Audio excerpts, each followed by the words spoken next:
નમસ્કાર મિત્રો, મારી ચેનલમાં આપ સૌનું સ્વાગત છે.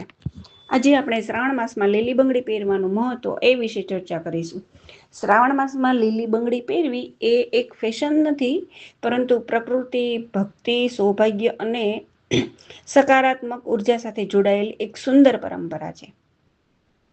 મિત્રો, સોના ચાંદીને મૂકો બાજુ પર, હીરા મોતીની વાત પણ ભૂલી જાઓ, પણ શ્રાવણ માસમાં આ લીલી બંગડી પહેર્યા વિના તમારું સૌભાગ્ય અધૂરું છે. હવે તમને એ સવાલ થશે કે આ સાદી લીલી બંગડી સાથે શ્રાવણ માસને અને ભોલેનાથને શું લેવા દેવા?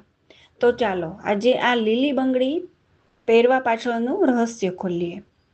શ્રાવણ માસની હરી ચૂડિયા અઢળક સૌભાગ્યનું રહસ્ય.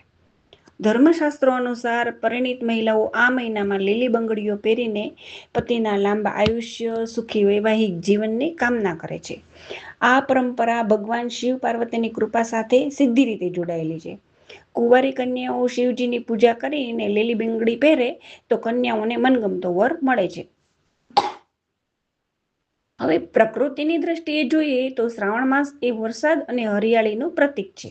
આખી ધરતી લીલોતરીથી ઢંકાઈ જાય છે. આ લીલા રંગને ઉન્નતિનું પ્રતીક માનવામાં આવે છે. ભગવાન શિવને લીલો રંગ ખૂબ પ્રિય છે. જે મહિલા આ હરિચૂડિયા પહેરે છે તેની સાથે શિવજી ઢાલ બનીને ઊભા રહે છે.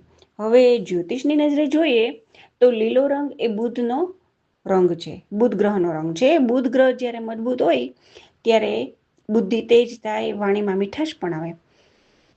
સમજાઈ ગયું? હવે આપણે વિજ્ઞાનની નજરે જોઈએ તો આજની ભાગદોડ વાળી જિંદગીમાં દરેકને ટેન્શન છે.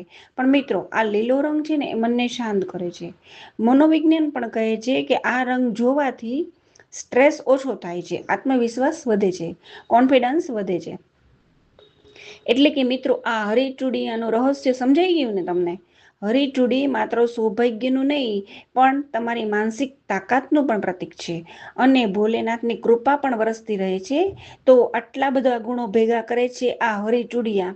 તો મિત્રો, આની કિંમત તો સોના ચાંદીથી પણ વધારે થઈ.